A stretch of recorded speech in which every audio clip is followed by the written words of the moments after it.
के रखियो धनवा ए राजा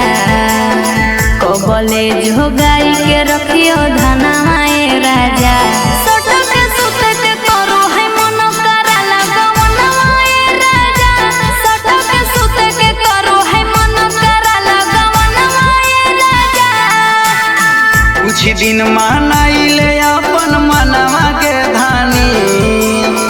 कुछ दिन मनाइले अपन मनवा के धानी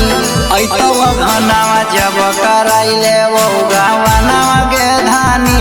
ऐतव घनवा जब कराइले वो गवनवा के धानी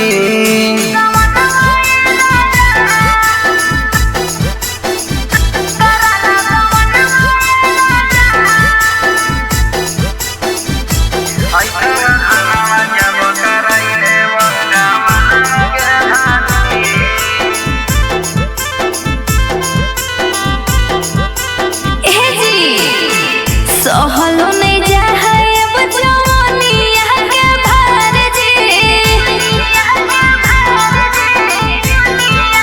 सुनो ने फारो हक देहिया रोज सूट सलवार जी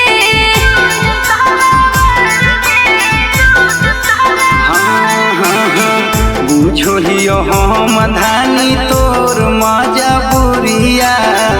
कुछ दिन बाद में मिटाइले वो दूरिया कहिया खेलै भवन के खेलौना ए राजा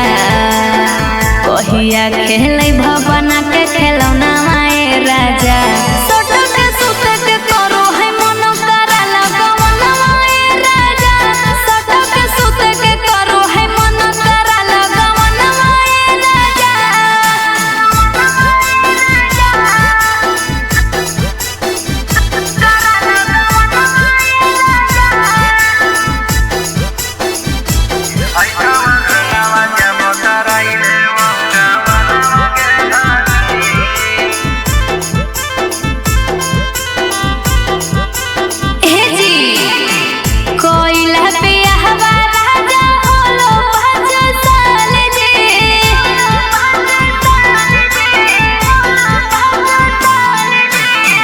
हमरा तलागो कोनो रखले हम खमाल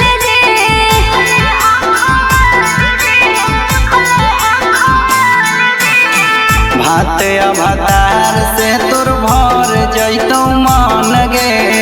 प्यार बड़ी करबो धानी हो जइही बेदम गे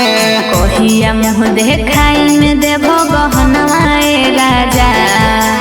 कहिया मुँह देखाई में देबो गहनवा ए राजा सोटो के सुते के करो है मन करा लगवनवा ए राजा ऐतव घनवा जब कराइले